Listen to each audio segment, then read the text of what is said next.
like, plan A didn't work with high school, so plan B, I forgot about this. My plan B, I walked to the closest public high school and walked into the principal's office and told him everything. Yeah, I was like, I'm from a polygamist group, down the street, my parents won't let me go to high school, I'm 16, at this time I was 15, I'm 15 years old, can I come to school here? And the principal was like, He was like, what? This is happening in my own backyard? I'm like, yeah. I'm like, I just live down the street. And so he was like, it was like yes and no. He's like, I cannot enroll you without your parents' consent, but your parents cannot not give consent. They have to give consent, but I also can't enroll you without their consent. So it was like, how am I going to do that? So since principal knew, and I told my parents, I told the principal, here's the papers, you just have to sign them. If you don't sign them, then I'm going to go back to the principal and tell him that you won't sign them. I'm going to tell on you. I'm going to tell, and he's going to get people involved. And wow, so you're smart. Yeah. You knew they were going to be afraid of that. Yeah, and they were. So then they signed the papers, but they gave me like a list, like if you're going to go to school, you have to do this list. And it was like a list of religious things, like pray, fast, read this book, learn how to make bread. Learn how to make bread? Yeah. That's on the list. Make bread every month. Apparently making bread helps you go to heaven. And you have to go to God. You have to keep going to work. Oh yeah. You can't miss work. But then like I was working at family stores and they would schedule me during school. So it was like they did that on purpose. Yeah, so I was still failing. I was not able to make it to school because I was going to work, and then so that was my plan B. Was like, well, this is a bust. I want to graduate high school with Fs, and so I give up. I'm thinking, I don't know. I'm genuinely thinking that my life is gonna end the same way Rachel's life ended, because You tried. I tried. I didn't know how much more I could fight, and so I was just kind of like laying low because my parents. I feel like Daniel and my mom were still dealing with everything with Brenda. Oh, okay. And my older sister had finally gotten married, 16. My older sister had finally gotten married, so they were done paying attention to her. But then Brenda was bouncing around from institution to, foster care. And so all of the attention was on her because they were having to go to like courts often for her. So the attention was kind of off me, and I was able to kind of blend in, like lay low, like kind of go unnoticed. I was invisible for a little bit. And so I would hang out with my sister a lot, and we got so close. And then she eventually told me that she was going to leave the order. Wow. And so she told me the night before she left, she told me she was going to leave the order. What? And I was like, take me with you, basically. Like, I couldn't imagine staying in the order. Like, I wanted to live. I didn't want to die. And I was like, I feel like she was someone I could lean on. And I feel like if she leaves, I'm probably, my end date is probably going to be a lot sooner than I think it is. Right, because she's the only one that kind of understands what you're going through. Yeah, she was really helping me. And so I was scared of what life was going to be like after she left. And so when she told me she was leaving, I was basically like, take me with you. Like, but I was only 16. She was 18. She could legally leave. Yeah, and so Jessica was helping leave. So I asked Jessica, like, can you help me leave even though I'm 16? Like, I really, really want to do this. And so they planned for a date. So told me the night before she left, the next day she left, and then 7 days was going to be my time to leave. So I only planned it for 7 days.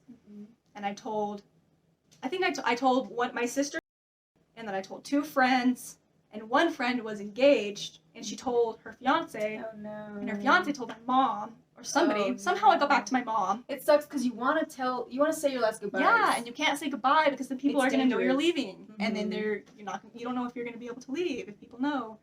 So what happened? And so, well, the night before it was my time to leave, then I was packing all of my stuff, like getting everything ready in my room, and my door was just closed and locked.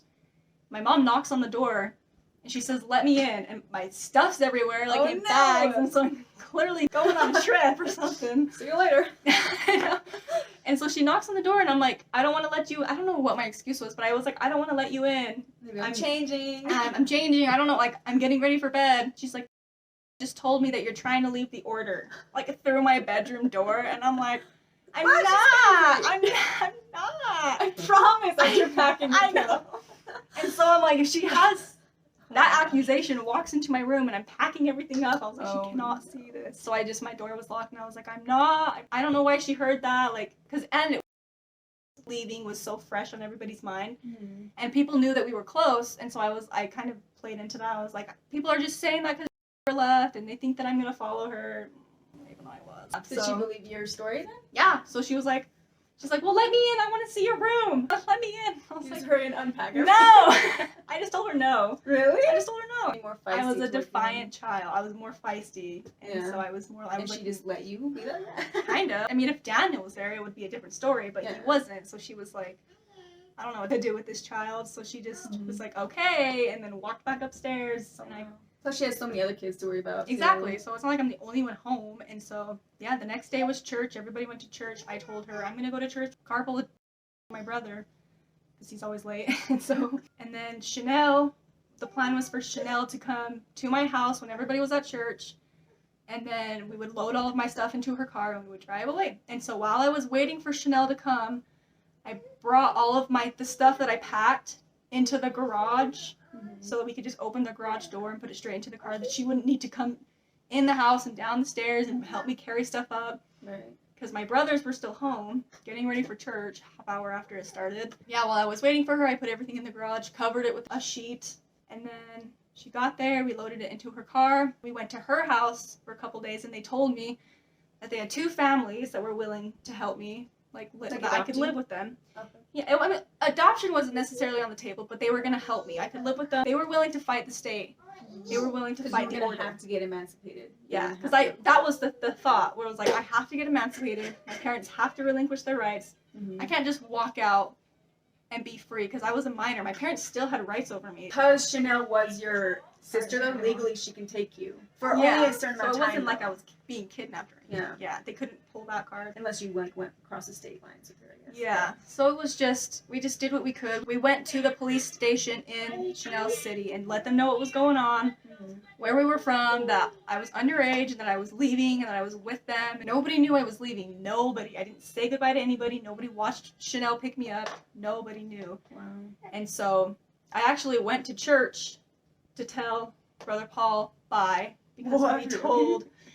This is like a whole different story, but me and Paul were getting tight. We were flying kites together. Really? Yeah. Do you think because he was trying to get you to stay? Yes, he Okay. was. Yeah, I was already having to go to meetings with Paul, and so he was.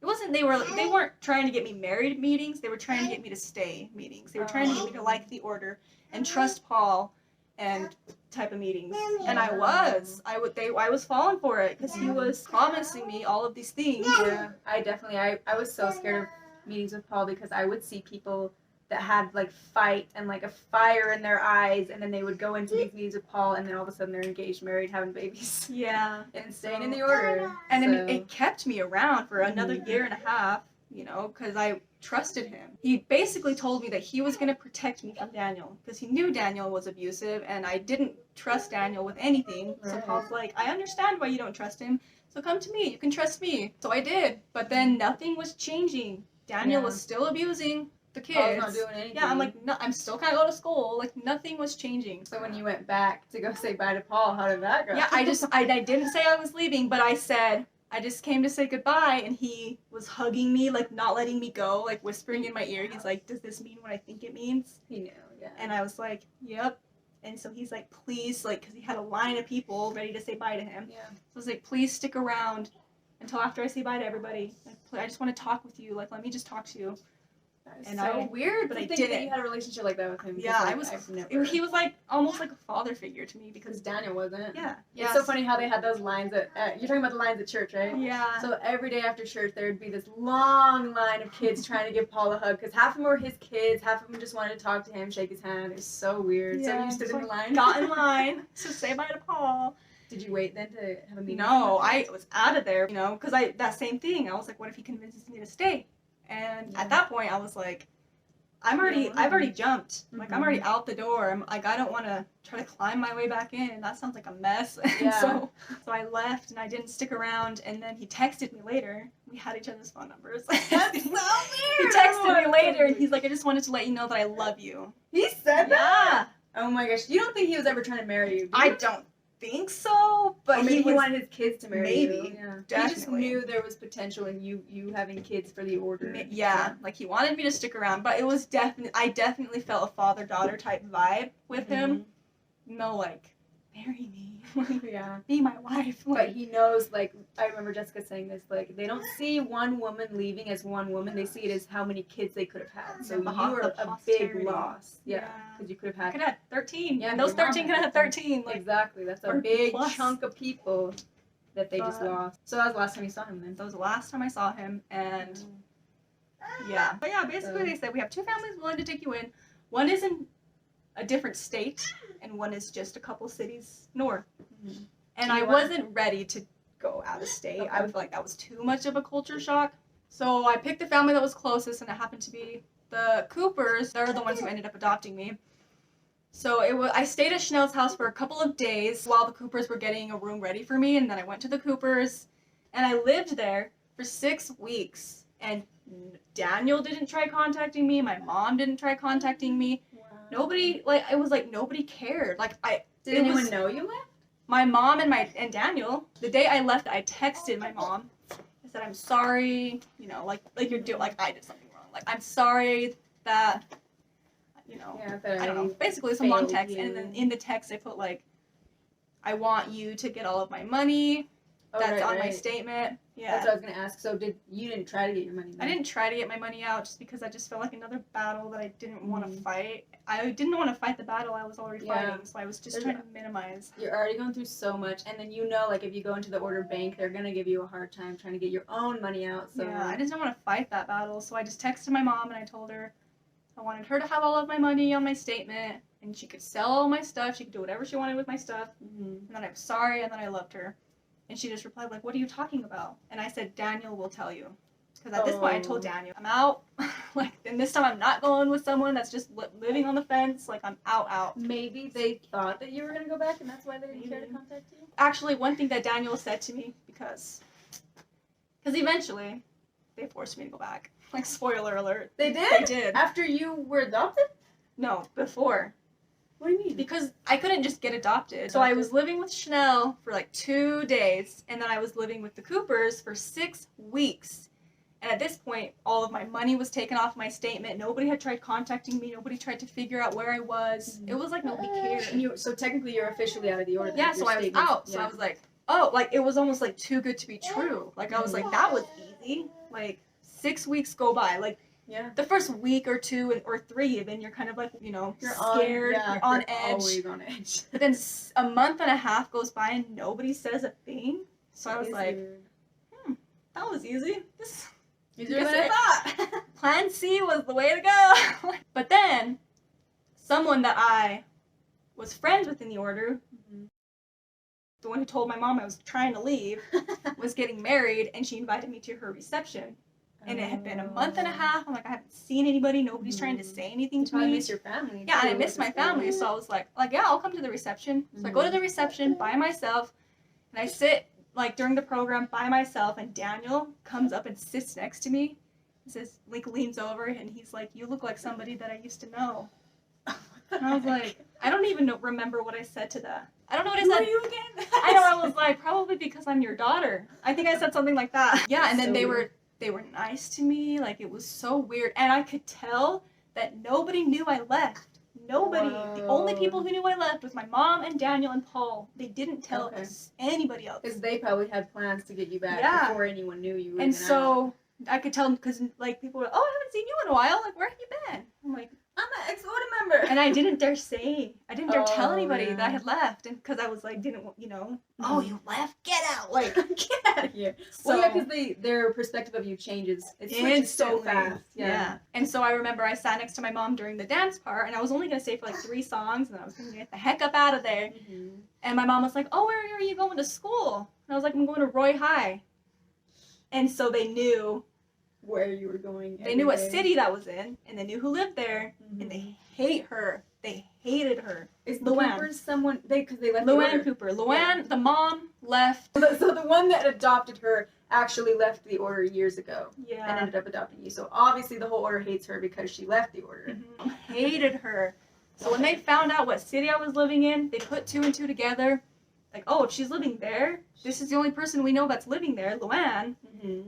And so that reception was on Saturday, and by the following Tuesday, my mom and cops showed up at Luann's house to get me, and the cop was basically said, if you don't go with your mom and go home, I'm going to take you to a juvie, basically. What? Like a detention How could center. they legally do that? Unless, were you not emancipated fully yet? No, I had only been 6 weeks, so we were kind of playing it by ear, like, what, do we even need to do anything? Like, can we just ride the waves until I'm 18? And so we were just waiting to see what happens, and that's what happened. He showed up and he said, you can either go home with your mom, or I can take you to this detention center.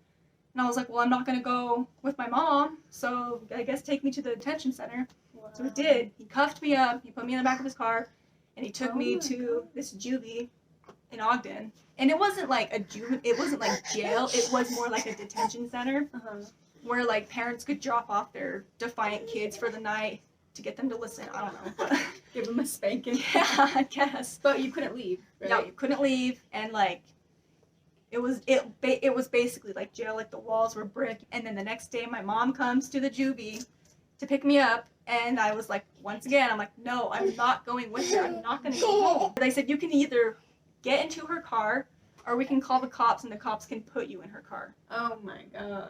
And so I'm like, okay, I'm not going to be like that dramatic about it. So I'm like, either way, I'm going to end up in the car, and I'm going to end up going home. And so I didn't want to get the cops involved again. So, and it was like a 45-minute drive back home. So I got into her car, and she had brought like some of my favorite sisters. And at this point, her went back to the order. Right. And so she was there, like, trying to convince you me to come back. That's so weird to hear because she was so like, I want to leave. And then for her to convince you to stay. She like was there at the detention center to get me to come in the van. It's so weird how brainwashing works because it's always going to be there a little bit. Even when we're out, there's still things we have to kind of try to filter out. But when you're put back into that environment, you can go right back to that person you were. So easy. Did you feel like you could stay? No, definitely not. So, but like the whole ride home, like they were trying to talk to me, and I was like, no, don't talk to me. Like my plan was, okay, I'm gonna get back home, and then I'm gonna run right back where you guys just picked me up from. And I get home, and there's like a welcome home party for me. There's like ice cream and like a welcome home sign. And there's like all of my sisters were there, and they're like, welcome home. And I'm like, huh? Like, I don't want to be here. And I was pissed off. And it's never been like that before. No, I was shocked. I walk in, and I'm like waiting to turn a corner and see Daniel with like a bat ready to kill me. So the party happens, and the whole time I'm like, even telling my sisters, we were like down in my room, and my sister was even like, oh, I like this desk. I'm like, oh, you like it? You can have it. I'm not going to need it anymore. Like, I'm still leaving. So adamant, like, I'm not going to stay. Because at this point, I've been living a whole nother life for a month and a half. I've been going to school. I met all new friends. You were adjusting. Yeah, I was adjusting, and I get pulled back in, and I'm like, I'm not staying. And so I told my mom, I was like, I don't want to sleep here. Can I sleep at my sister's house tonight? And so she was like, yeah, that's fine. Like, after they brought me home, after the welcome home party. And then I slept at my sister's house. I even told my sister, I was like, by the time morning comes, I'll be gone. She was like, I'll just go to work, and then I'll come home, and you just won't be there, and I won't know what happened. So was she kind of on your side a little bit? Because to let that happen and not tattletale on you. I think she just didn't want to be put in the middle. Like, she was like, don't tell me anymore. Like, the less I know, the better. Yeah, do what you're going to do. Get blamed. Yeah. So I slept at her house, and then the next day, I got a ride from an outsider friend to the train station, and then I rode the train all the way back to my new home, my new city. And then at that point, we were like, okay, they're onto us. They're trying to get me back. So then I went back to the detention center because I'm like, where else do I go? I don't want anybody to get in trouble for harboring me. I don't. Run away. Yeah. We went back to the detention center, but this time we were gonna get a judge to sign a warrant saying, like, take away my parents' custody. So not rights. Apparently custody and rights are different. So he was gonna take away my parents' custody so that they couldn't show up and take me home. Because like I said before, like, cops could force me into the car to go back home. But they were gonna get a judge to sign a warrant to take away my parents' custody so that they couldn't just show up back at the detention center and take me back home. So we did that at 2 a.m. Oh, wow. Like, so we sat there for hours and hours waiting for this judge to reply. And like, Luann was there with me, waiting for me. She was willing to fight for me, which... That's awesome. Yeah, so she knew what to do. Like, I didn't know what to do. I didn't know anything. You don't So- know your rights. I didn't know how it worked. I didn't know anything. So I was like, my parents are abusing me and I'm living in a cult, but I have to go back. Like, it didn't make sense to me. Right. But she knew the way to go about it. And so my parents could not come back to the detention center and take me. They still had rights over me. They were still legally my parents, but they did not have custody of me. So at this point, I was in state's custody. Oh, okay. And so I stayed at the detention center for a week. And like there were other kids at the detention center, and they would go to school every day. They would go on like these outings, and they would never let me go because they were scared that my parents were gonna kidnap me. They probably would though, with their So- track record. And then I was just sick of the detention center because there were some scary kids in there, and I was scared. There's a reason that they go. Yeah, there was some sketchy kids there, and so I was like, and I was sleeping on a piece of cement, and Did so. you have roommates? I'm just No, curious. I didn't have any roommate because they had multiple rooms. I could have had a roommate if they were Oh. full, but they weren't full, so I didn't have a roommate or anything. But they would always tell me, they're like, this isn't a jail. Like, you're not forced to be here. You can leave whenever you want. So one day he was finally like, hey, then give me my stuff. I'm leaving because they had our stuff locked up. So like, okay, then I'm leaving, and it was like nighttime, and they said, whoa, wait, where are you gonna go? And I was Kind like, of do that to say. I know, and they're like, well, where are you gonna go? And I was like, I'll figure it out when I walk out the door. Like, I don't know, give me my stuff, and I'm leaving. How long were you there for? I was there for a week, so I wasn't there very long, but it was like, I was scared, like, It's hard. I've heard of like Yeah. I don't know if you went to the same one that Priscilla went to, but the stories Priscilla told me was like, whoa. I just felt like I was in the wrong place. Like, I'm at this detention center because I escaped a cult. Yeah, Like, I felt like I it's was not being fair. punished. Yeah, I was Exactly. being punished. I didn't do anything wrong, so I wanted to leave. But then they called the Christmas box house, the modern day orphanage, as I put it. They called the Christmas box house, and they had a bed available. So they transported me from the detention center to the Christmas box house, and then I was at the Christmas box house for about a month. And then from the Christmas box house, I went into a foster home, like just some random Is lady. this all because you couldn't go back to your adopted family's house because the paperwork has to get filed? Or No, what? so my parents didn't have custody of me, but they still had rights. So since they were saying, we don't care where she goes, we don't care if she's in the detention center, we don't care if she's in a foster home, we don't care if she's homeless, but she cannot be at the Coopers. Wow. And so the state could not put me there because my Because- parents said no, and And they still had technically- rights. you were not emancipated? I was not emancipated, and I was still a minor, so I was in state's custody, but my parents still had a say of where I went. It's so weird. And they did not care where I went. They just did not want me at the Coopers. Yeah. And so I didn't go back to the Coopers. I went to a foster home with other, like, foster teenage girls. Like, it was just a teenage girl. She only took in teenage girls, basically. And I was there for about 9 to 10 months. Wow. So and in that 9 to 10 months, I was forced to go to visits with my family, like supervised visits. So I had a caseworker, a guardian ad litem, because I was in foster care. So I had a whole team, and I was like forced to go to. I shouldn't say forced, but it was like court ordered for me to go to therapy. So I was going to therapy, and I had a caseworker. So I had to go to supervised visits with my family, where Daniel would come. And my mom would be there, and they would bring whatever sibling they thought could like sway me. The state is almost enforcing you to be back in the same room as your abuser. Yeah. Like, it's Yeah. ridiculous. So How often did you have to do that? maybe at least once a month, and then we were still going to court. It was basically like, hey, did we get any further on this case? Or you guys still don't want her to go to the Coopers? Okay, next court is in 3 months. It's so long. I know. And so we was finally working our way up to this big trial where we had all of these witnesses were going to come and testify against Daniel, where we were basically going to get the judge to take away my parents' rights. So by proving that they were abusive, that they were unfit to be my parents. And so this trial was scheduled out like 4 months. So I had to wait 4 months in this foster home for this trial. And we get there, and all of these witnesses are here ready to testify, and we're ready to get my parents' rights taken away from them. And then we get into court, and the first thing Daniel says is, we're ready to sign over our rights now. Because he knew. Because he knew Yeah. a lot of stuff was going to come out into the open. The whole point of the trial was to get the rights taken away. Since they were willing to give them away, there was no point of having these witnesses speak. Right. There was no point in having a trial at He all. probably knew that was the smartest thing because he probably could have ended up in jail. I can't even remember how many people showed up. There were people there that I didn't even know. Like, Yeah. a lot of stuff was going to Wow. come out about Daniel. He was probably scared. I remember my mom was really, really sad. Yeah. My mom was really sad. I want to say she was even, like, crying as she was signing the papers, and the judge asked her, like, do you think this is in Allison's best interest? And she flat out said, no, but I feel like I have to do this. Like, she didn't want to, and she was really, really sad.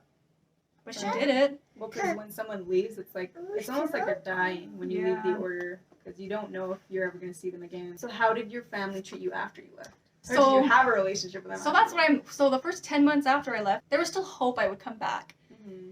And so they were nice to me, and they would show up to the visits. It was good the first 10 months, obviously. That hope that I would come back. But then once that hope was gone, then they just cut me off. Like, they didn't treat me like anything. Pretended like I didn't exist.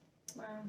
And I actually, I actually have a letter from one of my brothers. And I'm not going to read the whole thing, just the kind of things that kind of just represent, like, how your family treats you. So this is after they knew Yeah. you were officially out. After I was officially out, I wasn't coming back. They were going to cut me off. Then I got this letter from my brother. And it said, to Allison, somebody I used to know, you don't get to call me your brother anymore, and you're not my sister.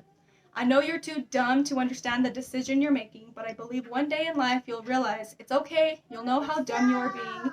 In this life or in the next, you'll know, and that information will come to you. And then he says, I don't know why you want to go to high school so bad. I don't know how dumb you have to be to want to redo your high school diploma. You have no idea how many people drop out of high school because they hate it so much.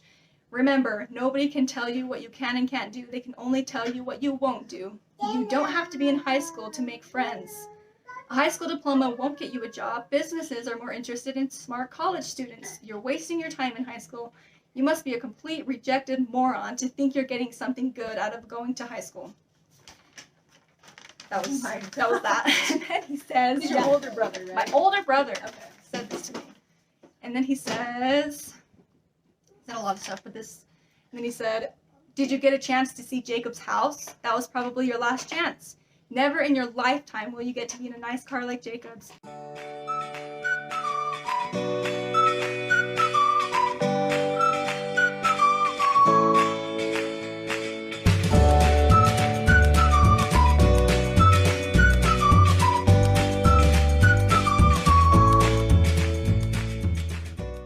You're leaving one of the richest families of this planet. We'll be in the history books, and when you're still alive, you'll get to read and tell the story about how you left us. You'll be forgotten, and your life will come to an end, and you'll be nothing. Say goodbye to all of your friends. You are going to have to make new ones. Good luck. I promise you will never ever find friends as loyal and respectful to you as the people in our church. Loyal? Where's the loyalty? Where's the respect? Yeah, I was like, I exactly. hope I don't find people like that. And he says, you're not allowed in our house. I can't help you fix anything. We didn't leave you, but you left us, and we have to respect your wishes. That means you get to walk the road of shame, and we can't treat you like a friend if you're not our friend. Just like any random bum on the street, we can't just let you walk into our house and come and go as you please.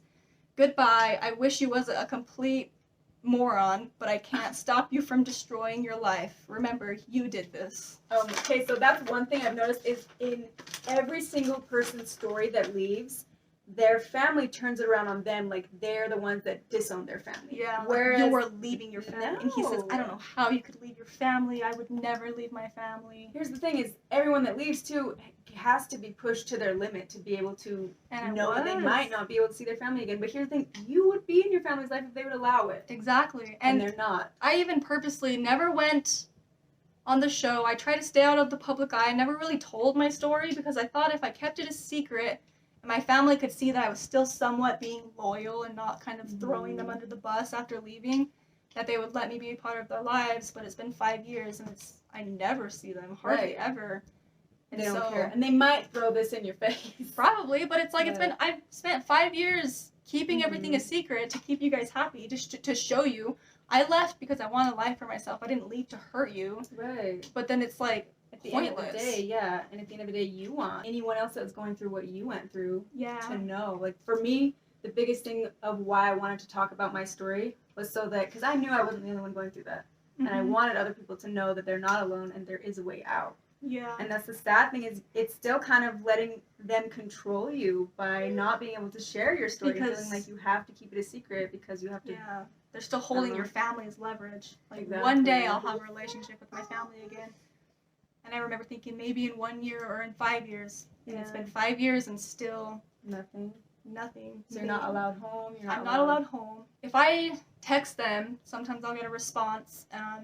Depends on the day, probably. Yeah. So it's like, if we are going to meet up, we have to meet up somewhere public, and only certain people are allowed to come. No, none of the kids are allowed to come. Just the adults, the ones who are married. Yeah, because they think you'll have a lot of influence on the kids. Yeah. They do that to me too. Like, my mom would be like, "You can see me, but you can't ever see your siblings." Yeah. So it's like and they have to get permission, and so to go through that whole process, it's like a year to even plan something, to plan a lunch with your family. It takes like a year to, get the permissions from all of the people who want to be there. So as of now, there's not really a relationship. What about? Okay, I'm kind of done talking about all the sad stuff because I feel kind of sad now. I don't want to make you feel sad. So where you're at right now. You've been out 5 years, and you're married. I did.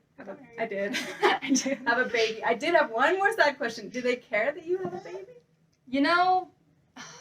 I don't know, but after I had my baby, then I just would hear other people that are still in the order saying things like, "Wow, she went through all of that trouble to end up a teen mom anyway," or "She didn't want to be just another wife and mother, and look at her now." Like, they're gonna say what they're gonna say. I know, and it kind of hurt because I'm like, this is like a beautiful baby boy, and he makes me so happy. And I thought that my family would look at me and be happy for me. Yeah. That I was finally, because my family knew how miserable I was. My family knew, that I was going through it, and so I was so happy. And I thought, and I knew my family, like, they keep an eye on me, so I knew they would know I had a baby, and I knew they would see how happy I was.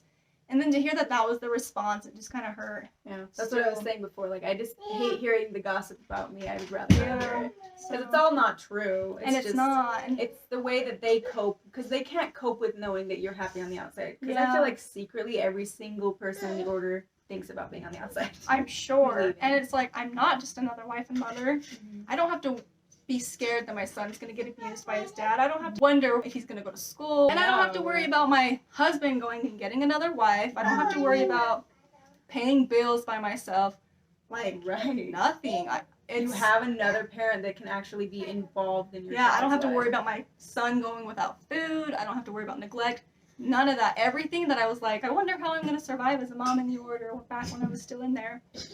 And I don't have to wonder how I'm going to survive. I just know I'm going to. And so I'm not just another wife and mom. I want to know. I don't know if I'm sure people in the comments and people that are outsiders that have no idea about the order would want to know how you met your husband. Do you want to talk about that or no? So we can. I mean, we initially met when I was in foster care. He was friends with one of my foster sisters.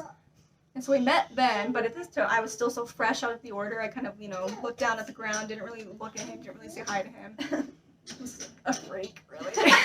No, I felt the same way. I know. I almost feel like we should do, how about this? I'll have the viewers decide if we should do a part 2, and we can go in more depth about where you're at right now. Okay. I feel like people would be interested, and I want to show pictures for sure. I know there's pictures up here. Send me as many pictures as you have. If you could tell an order person something and have them actually listen to what you're saying, believe it. Yeah, like believe your words. I mean, if something doesn't feel right, it doesn't feel right because it's not right. Not because there's something not right with you. If something's wrong, then it's wrong. You're not wrong for seeing that it's wrong. Trust your intuition. And if you're questioning something, it's not the devil, it's not a demon, it's because those things should be questioned. Don't follow someone blindly. I used to say, we're not blindly following Paul. We have faith in Paul. Having faith is believing in something that you can't see. So we're not blindly following him. We have faith in him that he's going to not lead us astray. Like, that's not faith. That's blindly following somebody. Yeah. Like, that's... And it's funny because the Bible literally talks about not trusting in the arm of flesh, like finding your own testimony, yet the whole order is trusting in the arm of flesh. Yeah. So, I don't know. I guess that's the thing. Like, don't think that there is something wrong with you just because you're seeing what's wrong with everything in the cult. It's really what's right with you. Yeah. And it is a cult. It's- Look up the it's a definition of a cult. cult. Anyone who's watching who doesn't believe, look up the definition. I wish we had more time to ask more questions because I want to talk about religion and stuff. But I'm just gonna have you guys leave your comments down in the comment box down below. I'll leave links to Allison in my description box down below if you want to go follow her. And I guess I'll see you guys in the next video.